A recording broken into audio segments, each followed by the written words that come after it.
बिस्मिल्लाहिर्रहमानिर्रहीम। अस्सलातु वस्सलामु अलैका या रसूलल्लाह व अला आलिका व सहाबिका या हबीबल्लाह। साहिबात कराम, आज मैं आपको अदब के हवाले से बताऊंगी कि अदब क्या है, अदब किस चीज़ को कहा जाता है। कि हमारे मुआशरे में, हमारे ज़माने में जो सबसे कम चीज़ पाई जा रही है, जो सबसे कम चीज़ हम करते हैं, वो है अदब। वो है अदब। यानी शगीर्द को अपने उस्ताद का अदब नहीं रहा इस दौर पे, औलाद को अपने माँ बाप का अदब नहीं रहा, छोटों को अपने बड़ों का अदब नहीं रहा। यानी ये ज़माना ऐसा आ चुका है कि हम ना छोटे का अदब करते हैं, ना माँ बाप का अदब कर रहे हैं, ना उस्ताद का अदब कर रहे हैं। ये माशरा ऐसा आ गया है, तो ये चीज़ हमें बहुत कम पाई जाती है। तो जो उस्ताद माँ बाप की किसी भी बात को, किसी भी मार को बर्दाश्त नहीं कर सकता, वो ज़माने में की मार को बर्दाश्त नहीं कर सकता। यानी जो उस्ताद माँ बाप की बात और मार बर्दाश्त नहीं कर सकता, तो वो ज़माने की कोई बात जब सुनेगा तो वो कभी भी ज़माने की मार बर्दाश्त नहीं कर सकता, ज़माने की तकलीफ़ें बर्दाश्त नहीं कर सकता, ज़माने की बातें बर्दाश्त नहीं कर सकता। तो इसी तरह इमाम शाफ़ी फरमाते हैं कि एक छटाक इल्म की हो और 100 मन अदब का हो तो फिर ही कामयाब होंगे। यानी अगर हमारे पास 10% इल्म है और 90% अदब है, यानी हमारे पास कम इल्म है और ज़्यादा अदब है, तो फिर ही हम अपनी ज़िंदगी में कामयाब हो सकते हैं। यानी अपनी ज़िंदगी में हर जगह कामयाब हो सकते हैं, यानी अपनी ज़िंदगी में कुछ कर सकते हैं। और अगर हमारे पास 90% इल्म है और 10% अदब है, यानी हमारे पास बहुत ज़्यादा इल्म है और अदब सिर्फ थोड़ा सा 10% है, तो हम कभी भी कामयाब नहीं हो सकते। यानी कि अगर आपने दुनिया जहाँ के आप इल्म पढ़ा हुआ है, आपने सारी दुनिया की किताबें पढ़ी, आप आलिम दीन हाफिज़ हैं, आपके पास बहुत ज़्यादा इल्म है, तो आप कभी भी कामयाब नहीं। अगर आपके पास अदब नहीं है, यानी आपके पास अदब ज़्यादा नहीं, यानी आप प्यार मोहब्बत से नहीं बोलते, यानी आप वालिदैन के नाफरमान है, उस्ताद के नाफरमान है, तो आप कभी भी कामयाब नहीं हो सकते, चाहे आप कितने भी इल्मदार हैं। तो हम अपनी ज़िंदगी में कभी कामयाब नहीं हो सकते जब तक उस्ताद माँ बाप का अदब ना करे। तो दीन सारा का सारा अदब है, यानी दीन हमें अदब की बातें बताता है कि अपने माँ बाप, उस्ताद, बड़ों का अदब करो। जिसने अदब कर लिया वो कामयाब हो गया। दीन यही बातें बताता है, जिसने ना किया वो बर्बाद हो गया। चाहे वो हाफिज हो, आलिम हो, उसका इल्म कोई फ़ायदा नहीं उसके इल्म का, जिसने अपने माँ बाप, उस्ताद का अदब ना किया।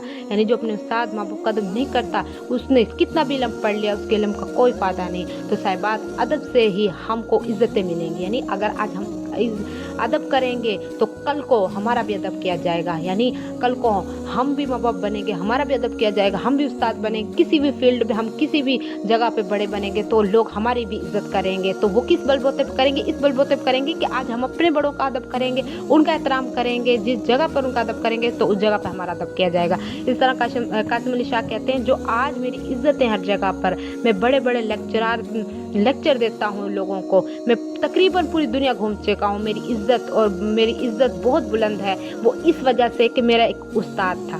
कासिम शाह कहता है कि मेरा एक उस्ताद था जिसे मैं अपने अब्बा जान यानी बाबा जी कहता था। मैं इनका बड़ा अदब करता था, बड़ा एहतराम करता था, अब भी करता हूँ। जब मैं इनके पास जाता हूँ, जो इनके पास लोग आए हों, इन्हें मैं पानी पिलाता हूँ। बस एक यही वजह है कि मैंने अपने उस्ताद का अदब किया, खिदमत की और करता हूँ, तो मेरी तरक्की, बुलंदी, इज्जतें, दौलत की यही वजह। तो आप खुद देखिए कि आज कासिम अली शाह कितने बड़े ओहदे पे हैं, तो उनकी इज्जतें हैं, लोग, बड़े बड़े लोग उनसे लेक्चर आके लेते हैं, सुनते हैं, तो वो किस बदौलत है? उन्होंने अपने उस्ताद का अदब किया, एहतराम किया, तो इस वजह से आज उनकी इज्जतें, लोग उनकी इज्जत कर रहे हैं, क्योंकि उन्होंने अपने उस्ताद की इज्जत की। तो इसी तरह मौला रूम यानी मौला अली फरमाते हैं, जिसने एक हरफ भी पढ़ाया वो भी तुम्हारा उस्ताद है, उसका भी अदब करो, उसका भी अदब करना तुम पर फर्ज है। यानी जो तुम्हें इल्म पढ़ाता है, एक हरफ भी पढ़ाता है, हम पर उसका भी अदब फर्ज हो जाता है। तो साहिबाते करम, देखिए कि हम तो इतने बड़े बड़े इल्म बातें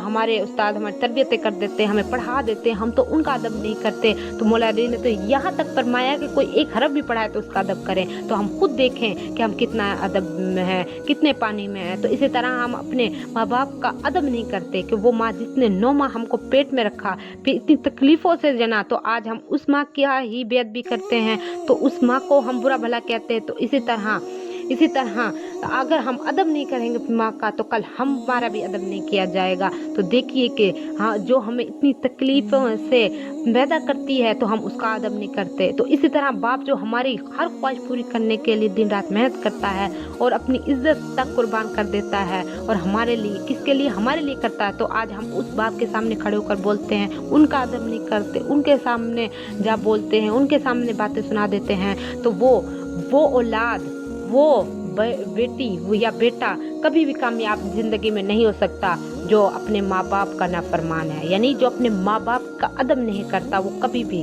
जिंदगी में कामयाब नहीं हो सकता। चाहे माँ बाप आपको गलत कह रहे हैं, चाहे आपके माँ बाप नहीं पढ़े हुए गलत कहते हैं, तुमसे गलत फरमाते हैं, तो तुम फिर भी उनका अदब करो। इसीलिए कि मैले अदब में नापसंदीदा सच देख कर भी सच कहोगे तो मरदूद हो जाओगे और झूठ कहोगे तो महबूब हो जाओगे। तो साहिबात कराम, हम सबको अपने उस्ताद, अपने माँ बाप का अदब करना चाहिए, अपने बड़ों का अदब करना चाहिए, हमें प्यार मोहब्बत से रहना चाहिए। तो इसीलिए कभी भी अपने माँ बाप, उस्ताद को नाराज़ ना करो, उनसे दुआएं लो, तो आप कामयाब है ज़िंदगी में। आप चाहे कैसे भी कुंद ज़हन भी हैं तो आप ज़िंदगी में कामयाब हो जाएंगे। अगर आप उस्ताद माँ बाप का अदब करेंगे तो आपको तरक्कियाँ पाएंगे। तो दुआ है अल्लाह पाक हम सबको अदब की तौफीक दे। वाखिर दावा अल्हम्दुलिल्लाहि रब्बिल आलमीन।